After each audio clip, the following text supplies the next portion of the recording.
As we've moved through eclipse season this year, you may have noticed your own life or the lives of those around you erupting into absolute chaos. And there is a reason for this. Eclipses are fated, meaning that they are designed as a sort of cosmic realignment.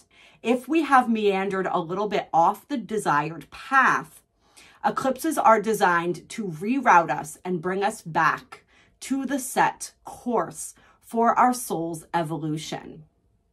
This eclipse season is especially dynamic because we are in a quantum leap year. 2024 is a year that is recalibrating us to that highest timeline for our own personal ascension and the collective ascension of humanity. And so we are quite literally taking leaps and bounds throughout time, throughout dimensions and realities in order to be aligned with the ideal trajectory for our own soul's evolution at this time. And as a result of this, things may be especially intense as we move through this powerful eclipse portal and window.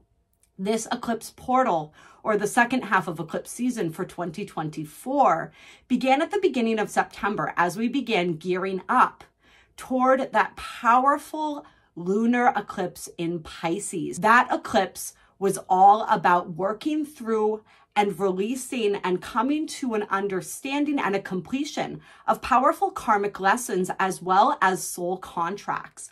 We were dealing with Piscean themes of victimization, powerlessness, escapism, and addiction, looking outside of ourselves and realizing what happens when we turn to an outside authority, when our true authority resides within, and connecting on a deeper level to our soul, purging and releasing powerful emotions, and a beautiful cathartic healing process as we felt the things within our heart that we're calling to be felt so that we could, you guessed it, feel it to heal it.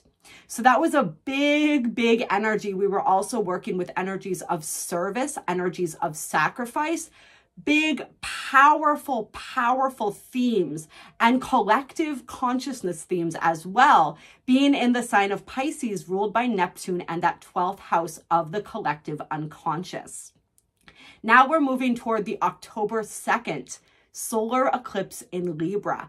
And this is a big one. This solar eclipse is happening with a whole conglomeration of planets here within the sign of Libra. We have not only the sun and the moon at 10 degrees of Libra during this eclipse, we also have Black Moon Lilith at 10 degrees of Libra.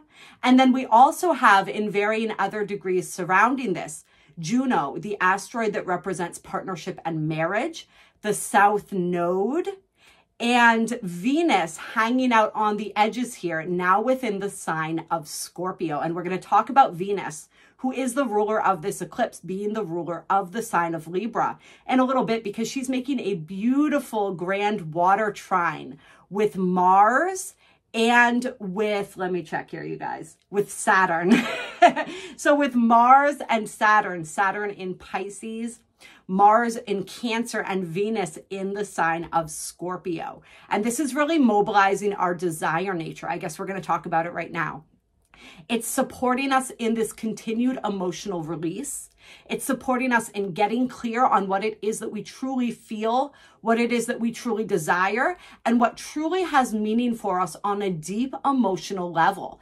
And that energy of Saturn is helping us to really get some things done surrounding this energy. Listen to, cue into our emotions in order to gain some insight into what is in alignment and what is out of alignment for us, where it is that we really want to go and where it is that we are actually headed, right? Because we may want to go in one direction, but our actions, our words, and our thoughts may be contradicting that and pulling us in a different direction. So this is a course correction in and of itself, and it's a beautiful stabilizing energy, although an intense one, being within these water signs.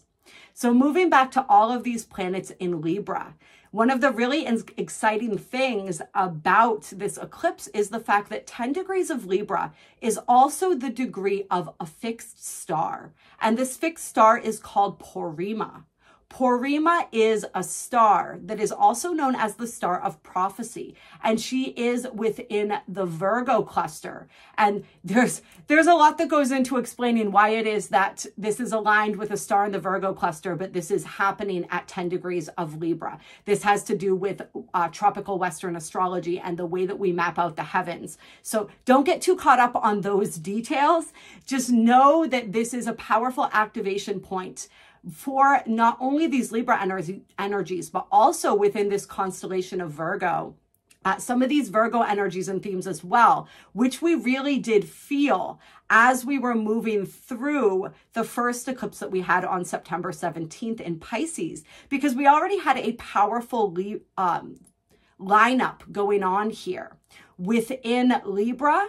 And also we had that sun in Virgo opposing the moon in Pisces. So these Virgo themes were really activated, and we're still moving through this, particularly the energies related to purification, these energies related to self-care and self-refinement. And with Porrima here in the mix, it adds a really interesting energy. And I'm still fully feeling into what this means to be conjunct the star of prophecy.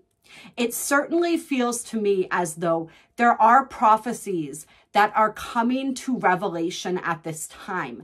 And there's a lot of different prophecies out there. So use your discernment if you want to dig into some of these. I was particularly feeling a link to the Hopi prophecies, as well as perhaps even the book of Revelation in the Bible. We can see a lot of these energies coming to a head right now. And we want to remember, of course, when we're looking at any prophecy, particularly perhaps with the Bible, or with any of these religious texts, that there is a level of inversion there. We aren't given the whole story. And so we have to use our discernment to pick out the pieces that resonate with us and the pieces that are true, because there's also false information woven into there in order to confuse. But we can definitely see some of these energies playing out, and it can be really fascinating to look to different prophecies and then see the things that are going on currently in our reality.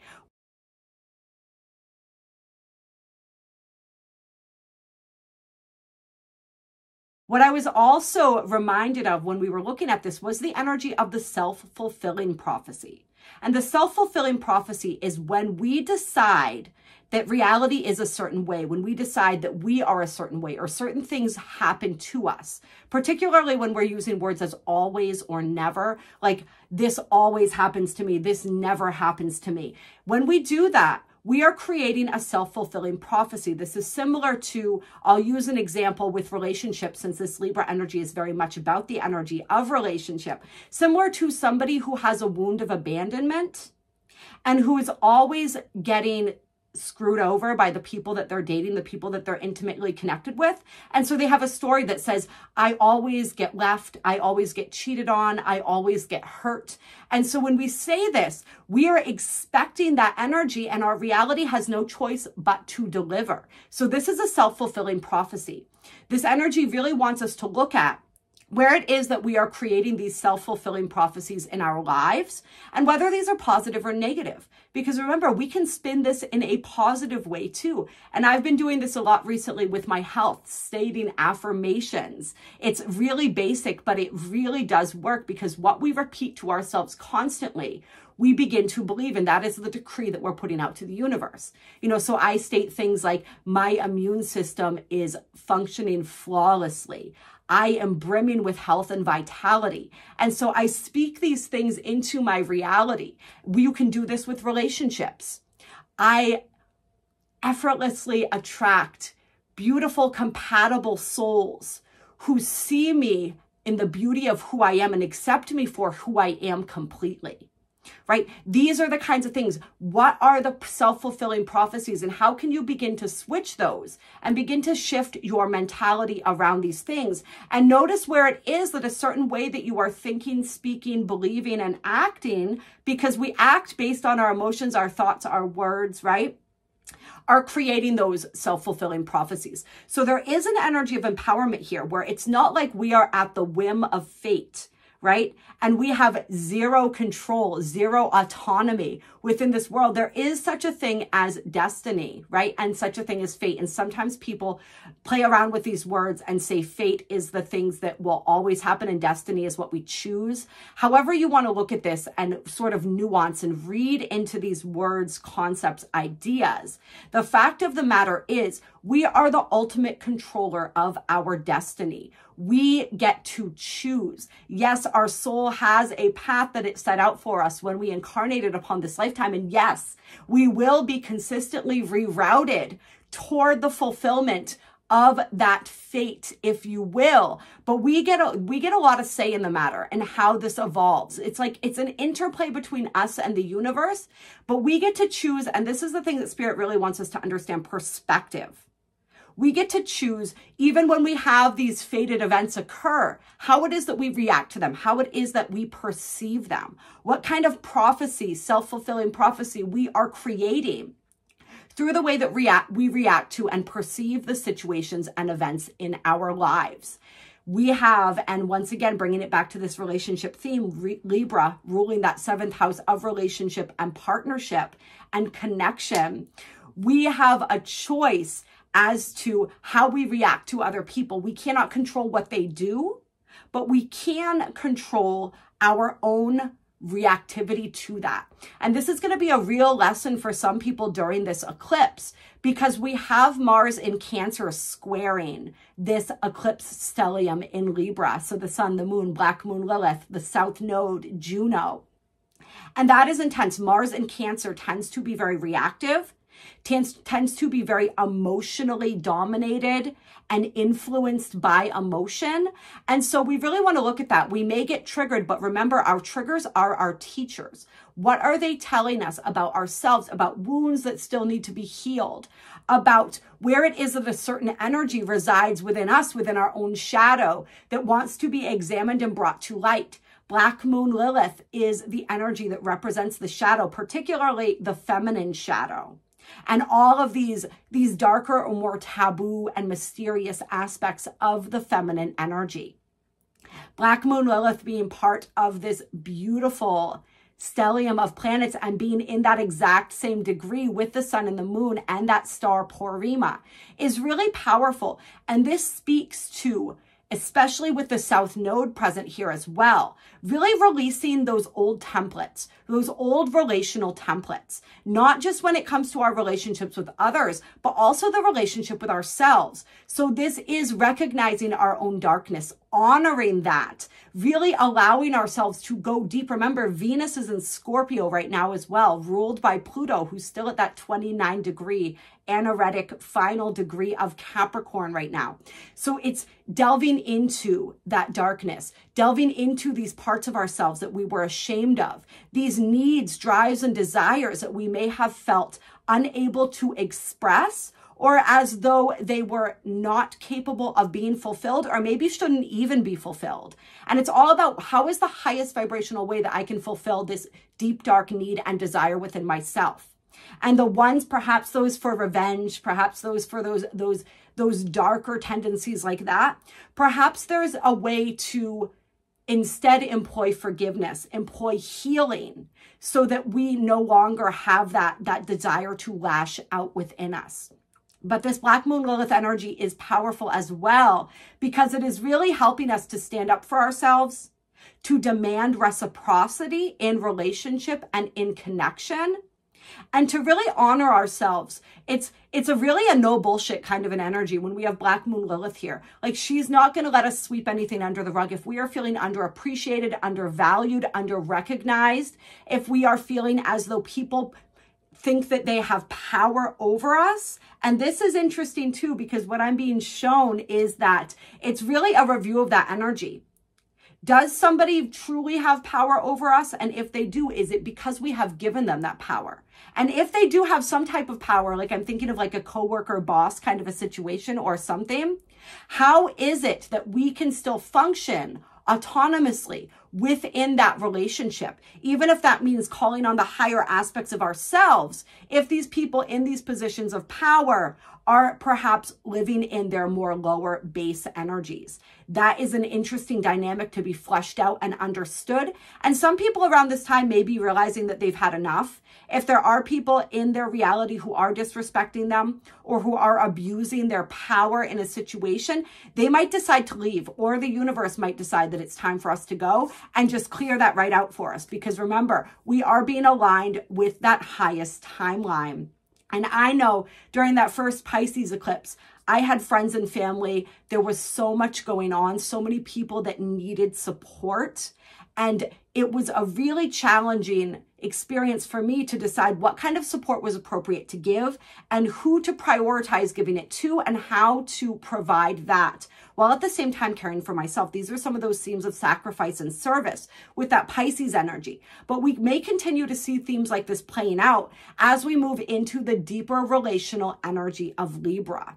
So there's a lot to consider here. There's a lot of different variables going on with this. And we really have to check in with ourselves. We're going to notice probably what themes are the most important for us to be working through at this time, because they're going to be staring us dead at the face. Eclipse season is not necessarily known for being subtle. So if you're watching this video and you are resonating, you probably already know the areas and themes that are coming up for you personally. Something to really remember here is that Libra represents the 7th house, and that angle of the 7th house in the astrological wheel is known as the descendant. A lot of times, these are the energies we seek out in other people, the energies we don't necessarily realize exist within us as well. And so there's two ways that this works. One way is that we have hidden strengths within us that we haven't learned how to cultivate yet. So we seek out other people that have these strengths in order to teach us that, until we begin to realize that we have this own strength within us and we don't need another person to support us or bring that out in us, because it's already been there all along. Another way that this works is that it helps us play out our shadow.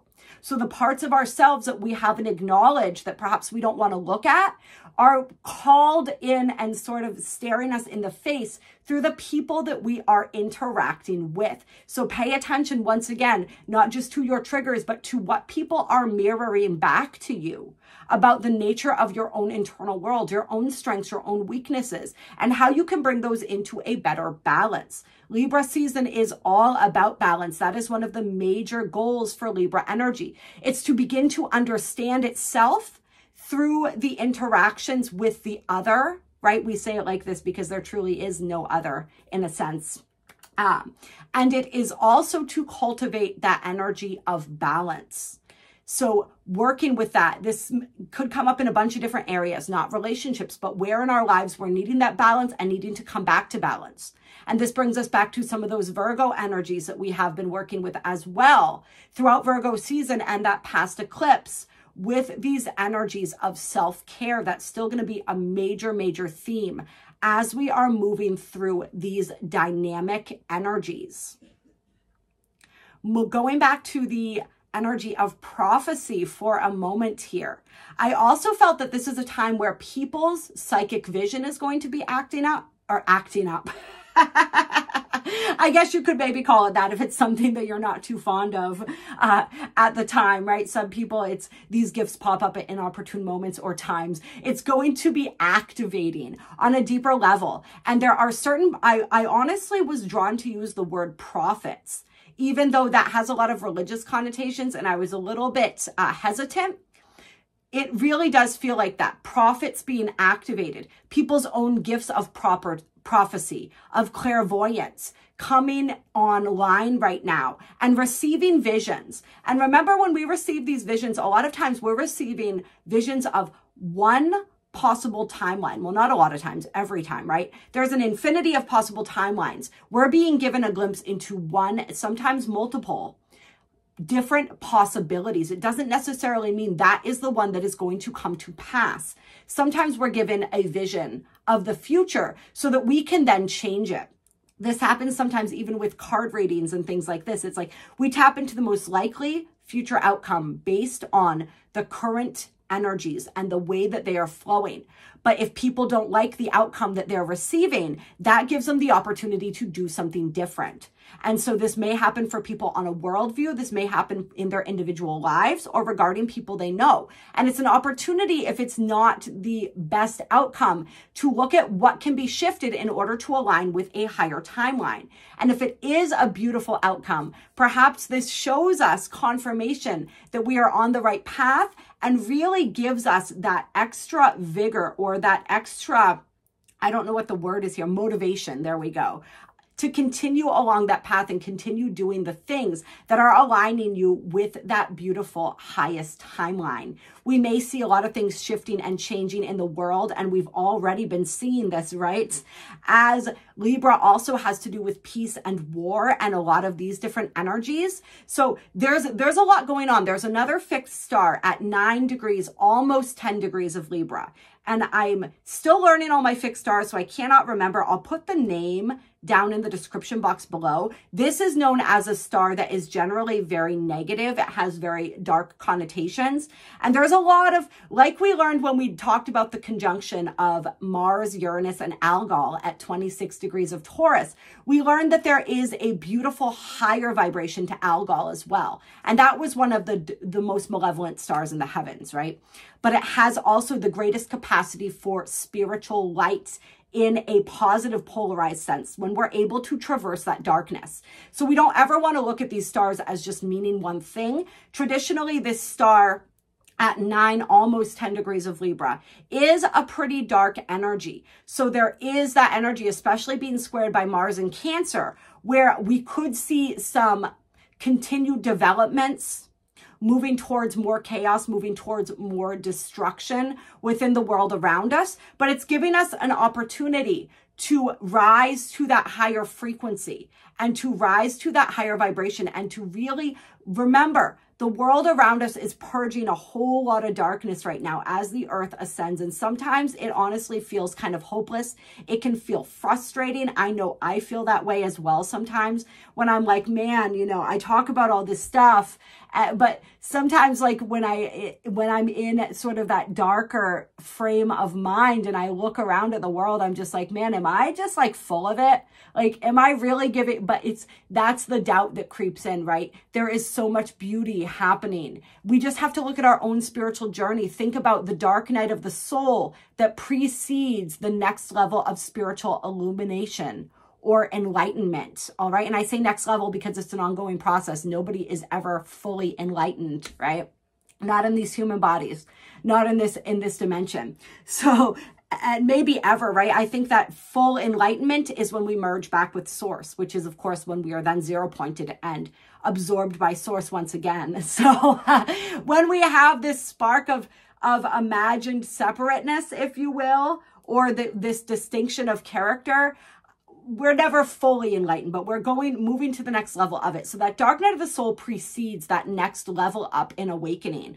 And the planet's been in a dark night of the soul since 2020. It's been going through multiple dark nights of the soul, but that was a big, deep one, which of course connected with the bifurcation or the splitting of the earths. And if you guys want to know more about that, anyone who's finding this video and is new to this channel, first of all, welcome. Second of all, I'll link that at the end of this in the little end card. So at the very end of the video, you can click on that and you can learn more about the bifurcation or the splitting of the earths, the 3D, the 5D, the birthing of the 6D. I'm not going to get too deep into that in this video, except to say that major first bifurcation point was in 2012. And then in 2020, we really saw that 2020, 2021, that happening in earnest in December in that 12-12-12-21 gateway of energy. So just breathe. Know that what appears as chaos is really a perfectly choreographed dance that is bringing humanity and initiating humanity as a collective deeper into their shadow so that we can claim that light and rise up with it. Think about just the ways that the people in your reality may have shifted over these past 4 years. Think about the ways that you may have shifted. Think about the ups and downs in that process. And just know that there's going to be a lot more ups and downs All we're here to do is simply ride the wave. And during eclipse season, that is really the best thing that we can do because these energies are intense.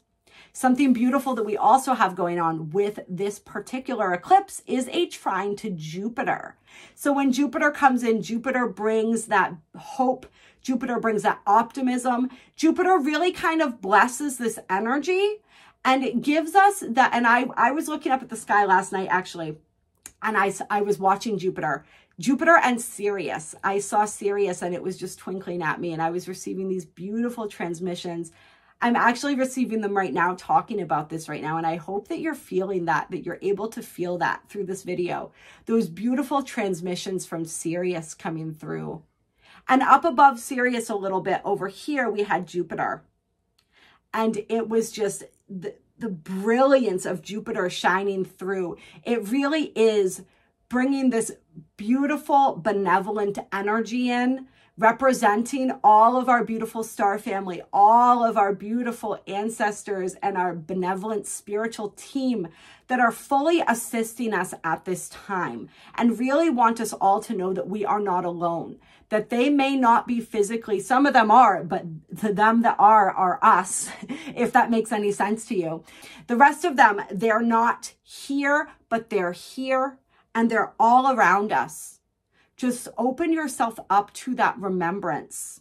Know that you are 100% supported, 100% of the time, even and especially when it doesn't feel like it. But sometimes these initiations into our power require that we're able to feel that connection a little bit less so that we're able to dip into our own internal reserves a little bit more. That's why sometimes it can feel like your guides are a little bit more quiet when you're going through something where you really feel like you need them the most, right? But when you come out of that process, because you've dug so deeply into yourself, you have a brand new sense of empowerment.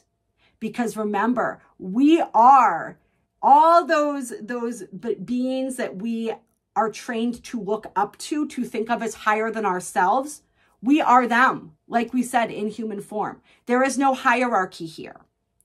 You are an infinite, powerful being. So tap into that and keep that reminder right here within your heart space as you move through this incredibly potent and powerful eclipse portal.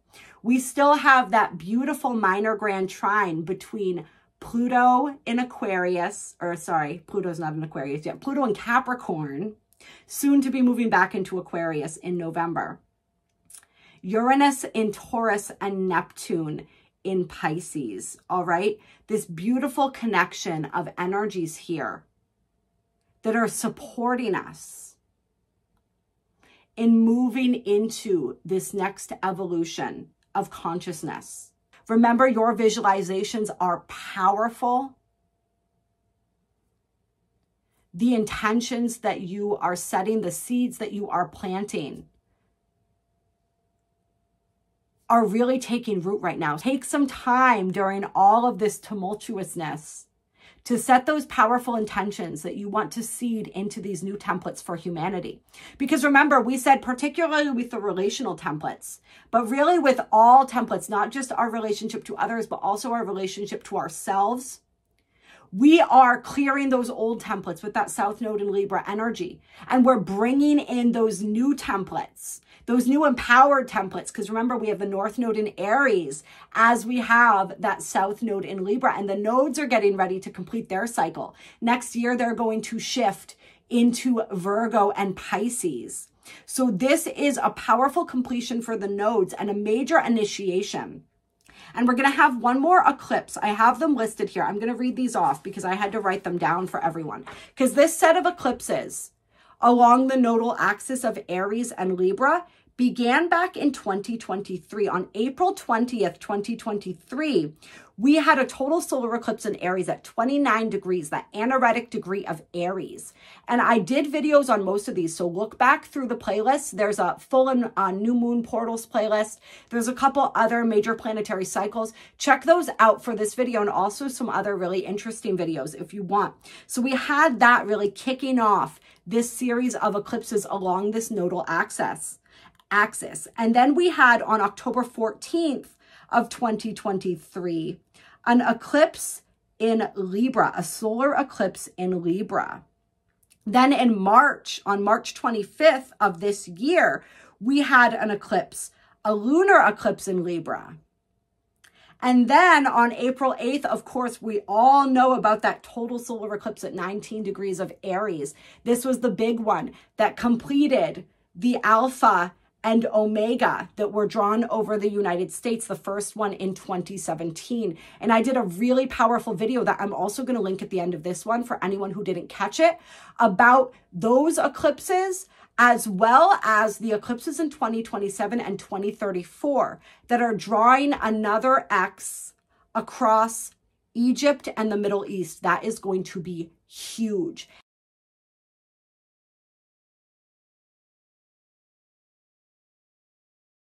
And those are the final total solar eclipses within this Heptan cycle of eclipses, which goes back beyond the one that we had on the 8th. But that's all in the video that I'll link for you. This is really powerful stuff, talking about connections to revelations and prophecy, right? There was so much within that. It was huge. So we had that one.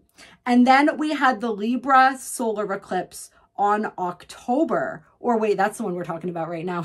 We're having the Libra this annual solar eclipse on October 2nd that this video is about. And we're going to have one final eclipse, a partial solar eclipse at 9 degrees of Aries on March 29th of next year. And that's going to complete this series of eclipses. So you can look all the way back to April 20th of 2023 and see what themes and energies were beginning to kick off for you as we began this series of eclipses along this Aries-Libra axis. We're completing, or this is a major turning point in the completion of those energies, those themes that we've been learning throughout these eclipses, as well as the nodes being in Aries and Libra. So it's big, big stuff. I call this axis of Libra and Aries, meaning they are opposing signs, they're connected, they have a synergy between them, as the axis of identity.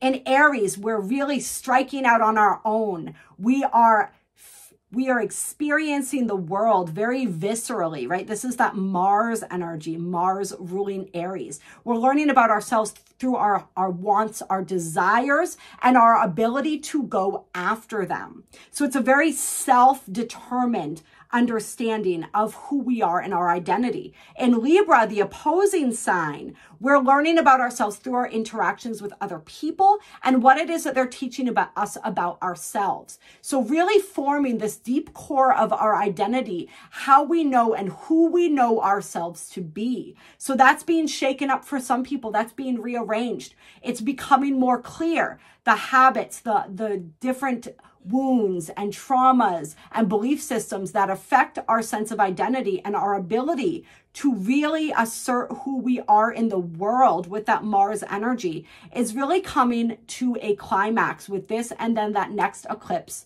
in March, wrapping up this cycle. There's no coincidence that the first eclipse in this cycle of eclipses happened at 29 degrees of Aries, that anaretic make it or break it completion degree. So just keep noticing what's coming up, keep honoring that, pay attention to what is being revealed to you, and just go with the flow of these energies. This is a big time for makeups and breakups, relationships and connections, as well as jobs and other major energies within our lives. And this is going to depend to an extent where these eclipses are active in your house. And if you want a personal chart reading, please reach out to me. All of my description is in the description box below. But we're going to see relationships, jobs, any of these big important areas of life where if it's not in alignment for us anymore, we're going to be breaking off from these things, breaking away from these things. Remember, this is a major energy of closing out major soul cycles and soul contracts.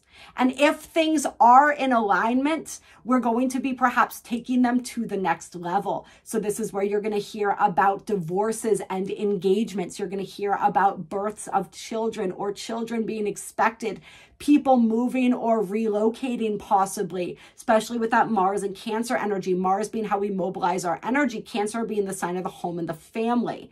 And the fact that Mars is very highlighted right now, also getting ready to turn retrograde at the end of the year and entering his shadow period. I believe it is a few days after the solar eclipse on October 6th, I believe that Mars enters shadow, meaning enters the territory that will be part of his retrograde. So this is really, really big stuff surrounding this, jobs ending, new opportunities coming in. Just like we said, trust, trust, trust. Your soul is aligning you with that highest path. If people are coming into your life, if people are leaving your life, if other things are coming into or exiting your reality, know that that is what is meant to be. And if you are going through chaos right now, just know that that is the chaos that breeds transformation. Remember, it is the pressure that creates the diamond. And yes, in this analogy, that diamond is you.